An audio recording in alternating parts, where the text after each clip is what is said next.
Good morning, friends.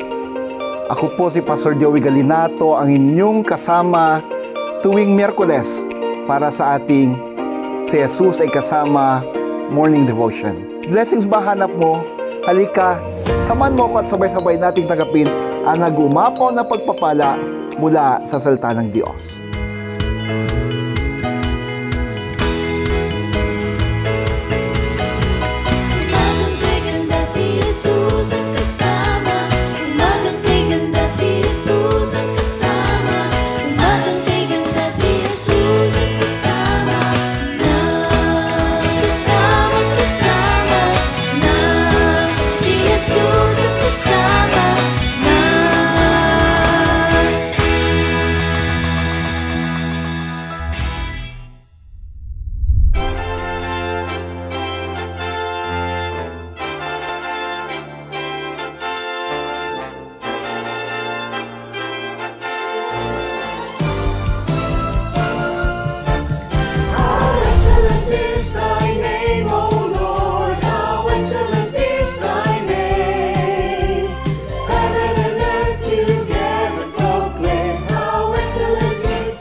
And the dead in Christ shall rise. The chosen few will gather to proclaim you, Lord Most High.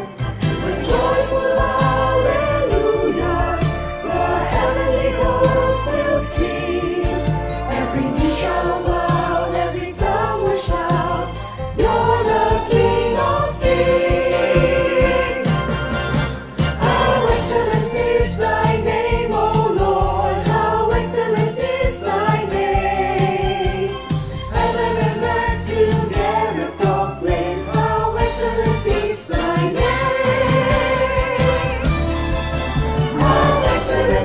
Thy name, O Lord, how excellent is Thy name. Heaven and earth together proclaim, how excellent is Thy name. How excellent is Thy name. Thy name.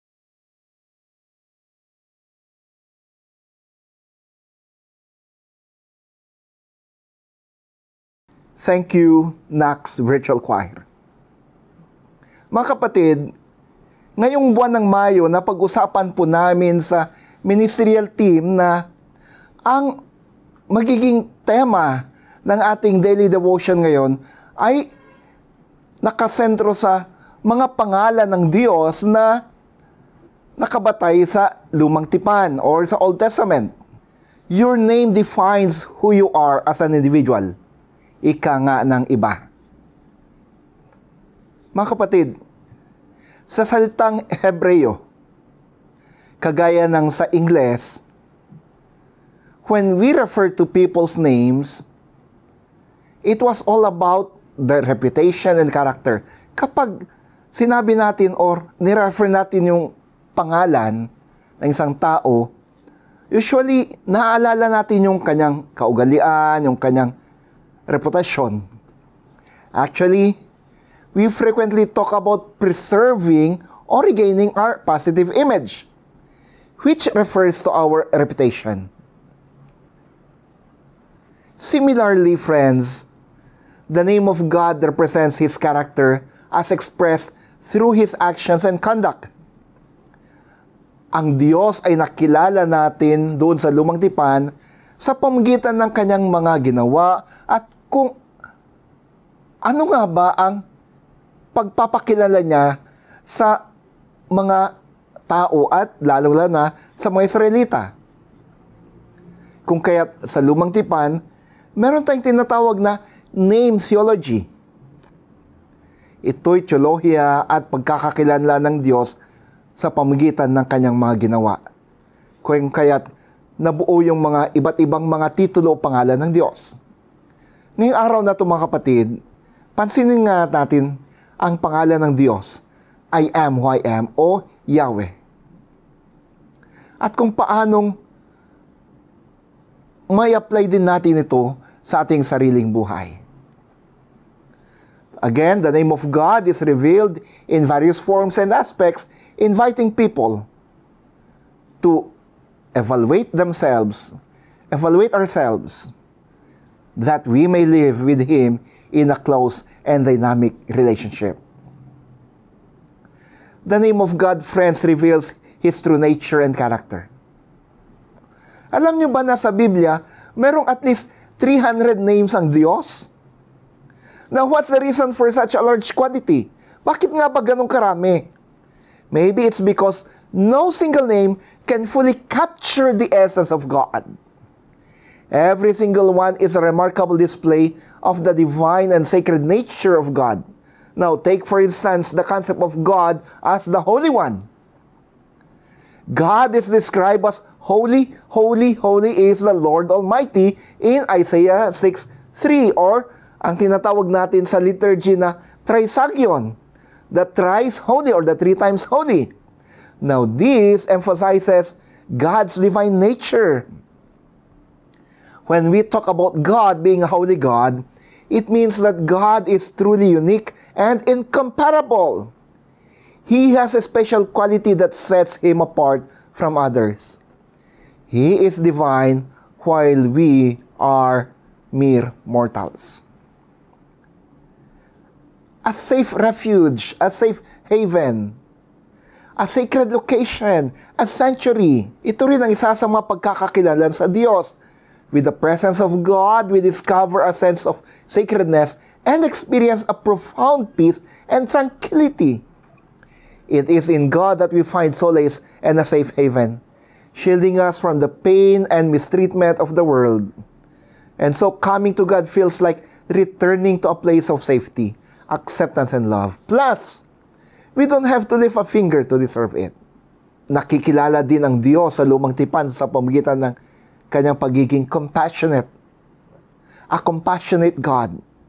Even though we may deserve God's justice and punishment, He graciously chooses to show us mercy. Don't you feel grateful about that? We should reach out to the name of God when we need help. We really value His presence and all the qualities and characteristics He brings to our team.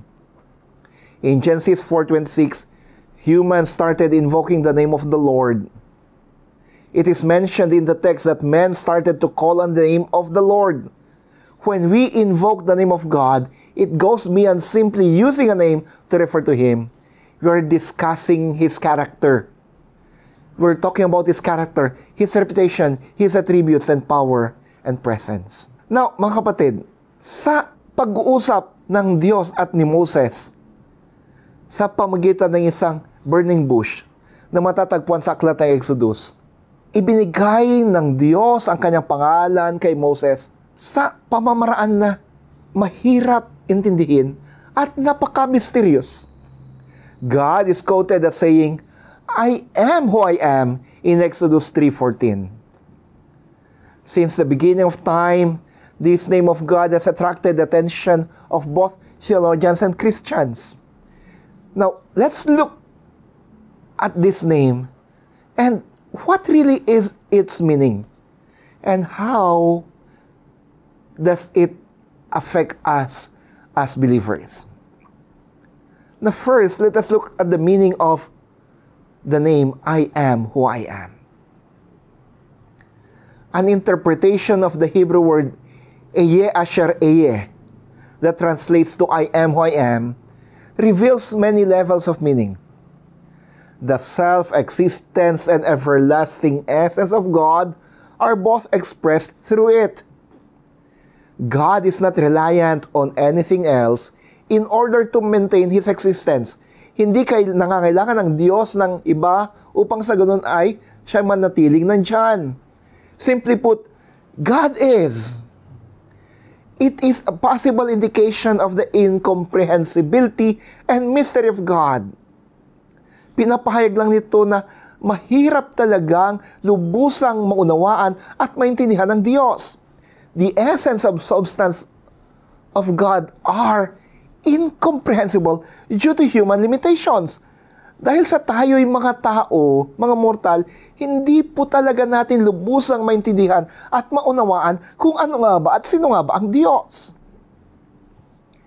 It is a manifestation of God's complete and utter independence and sovereignty.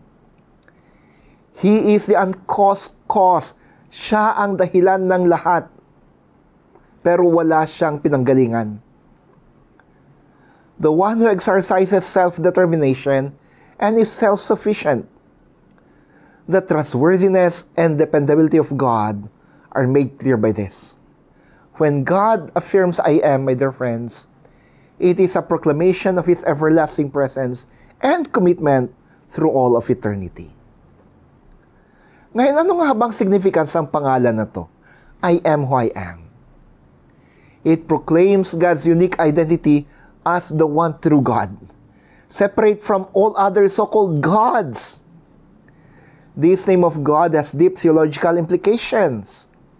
It demonstrates that God is superior to all other gods.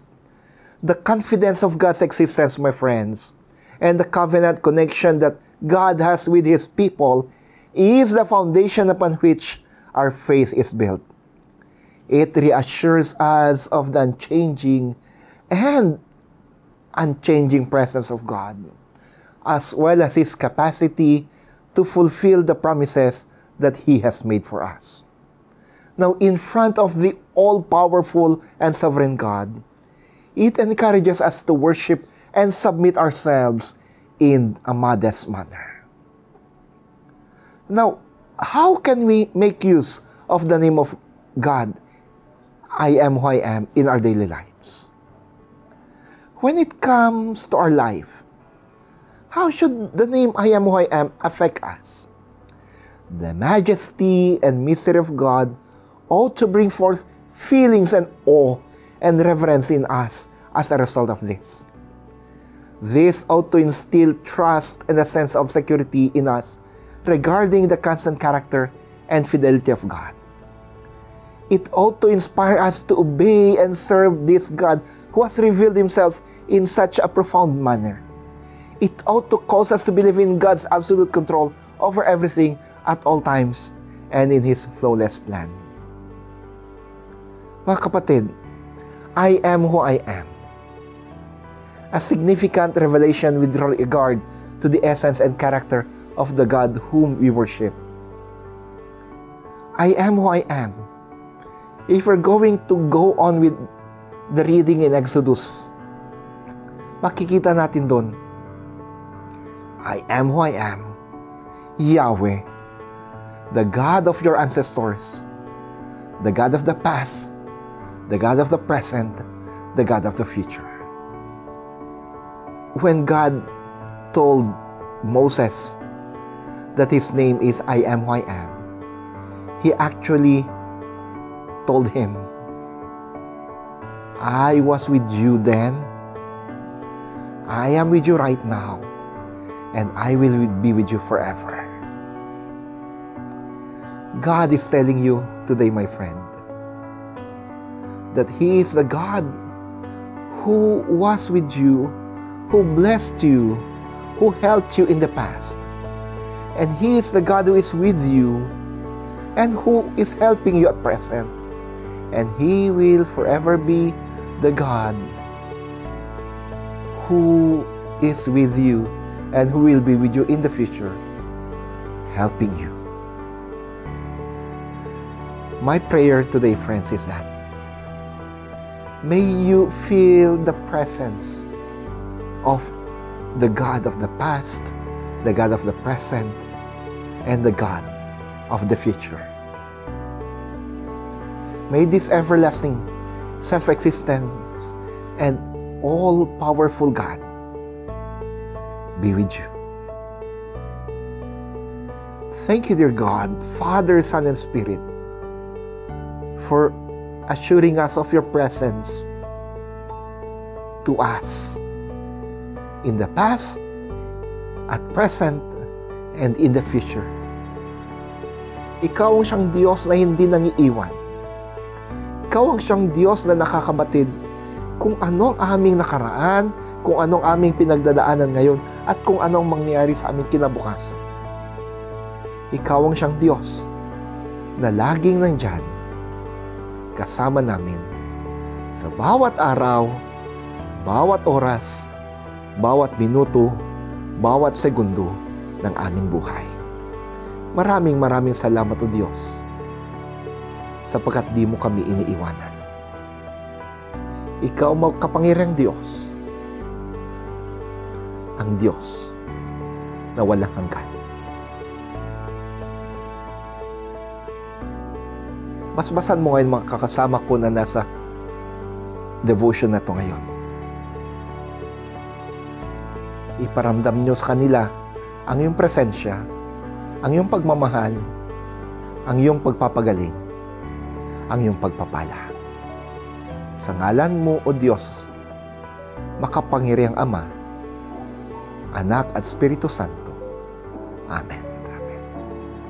Sa mga nagdiriwang po ng kanilang karawan at wedding anniversary, happy birthday po and happy wedding anniversary. Mga kapatid, if you feel blessed by the Lord through the ministries of NACS CMC, and you want to share those blessings to the church and her ministries at sa aming mga manggagawa, ito po mga bank accounts at GCash accounts ng simbahan. Sabihin lang po ninyo kami kapag nagbigay po kayo at nang ma-acknowledge namin kayo. Maraming salamat po. Muli ako po si Pastor Joey, ang inyong devotion leader, tuwing Miyerkules nagsasabing pagpapala ang sumainyo mula sa ating Diyos Ama, Anak at Espiritu Santo. Amen. Bye-bye.